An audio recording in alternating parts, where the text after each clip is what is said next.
Un cordial saludo, queridos jóvenes. Avanzamos dentro de esta unidad 3 que se titula Civilizaciones Mediterráneas.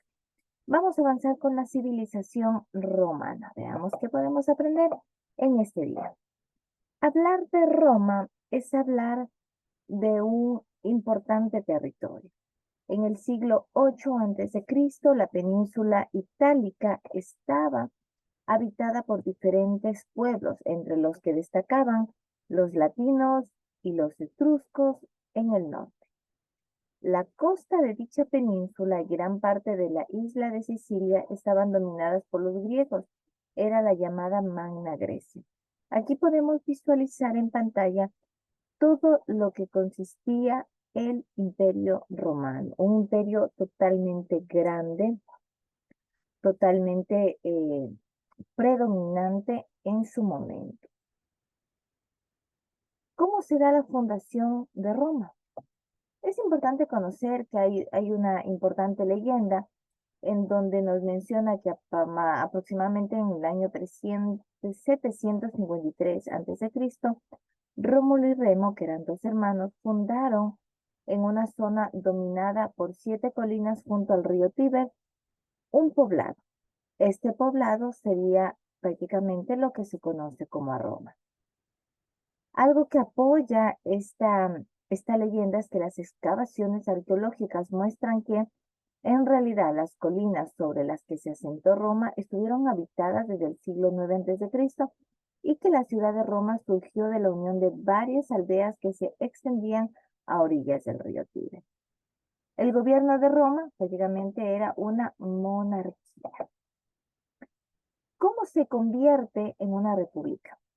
Ese sistema de gobierno duró 5 siglos y se basó en 3 instituciones. Así es como evolucionamos a la república.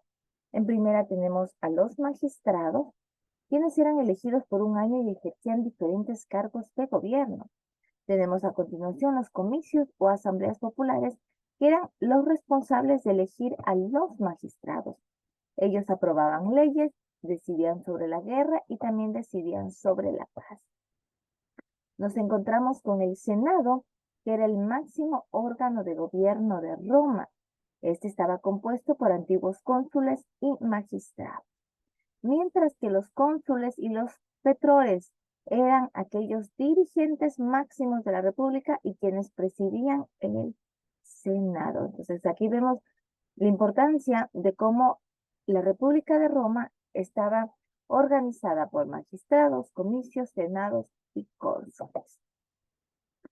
Veamos algunas de las características que encontramos en la sociedad romana. Estaba dividida en 3 grandes grupos, como eran los patricios y los plebeyos, los extranjeros y los esclavos. Los patricios y los plebeyos eran aquellos considerados ciudadanos, eran libres, tenían derechos. Los extranjeros, en cambio, eran hombres libres. Y los esclavos eran aquellos que no eran libres, tampoco tenían derechos y eran considerados no ciudadanos.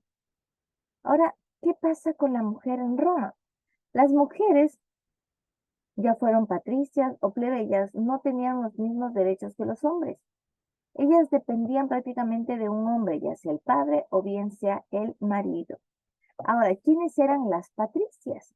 Las patricias eran aquellas mujeres que estaban excluidas de toda actividad como la guerra, la política y la ley.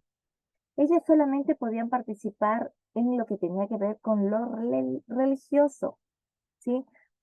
Inclusive a muchas de ellas se las conocía como sacerdotisas vestales. Ahora, ¿quiénes eran las plebeyas? Las plebeyas eran aquellas mujeres que no podían participar de la política, ni siquiera cosas religiosas. Y por último, las esclavas eran aquellas que no tenían derechos, ni siquiera podían casarse, solo estaba considerado dentro de un derecho de ellas tener una pareja que sea esclavo mismo.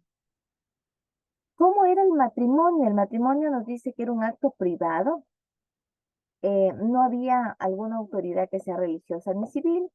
Esta ceremonia se celebraba con la firma de un contrato y los cónyuges terminaban uniendo sus manos. ¿Qué era el divorcio?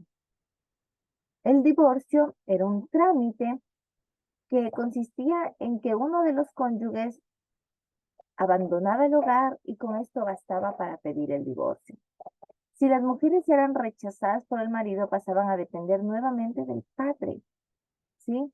O si el padre era muerto, tenían que pasar con un tío o un hermano. En el caso del adulterio, en cambio, el padre podía matar a la hija en caso de adulterio.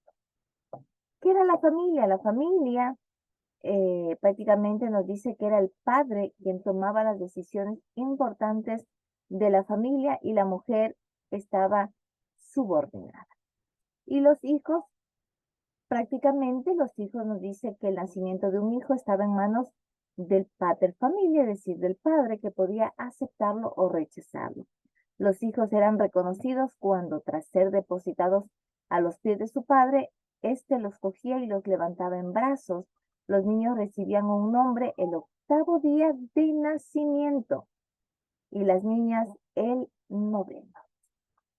Imagínense cómo vemos esta sociedad romana. Eso es todo, jóvenes, un excelente día.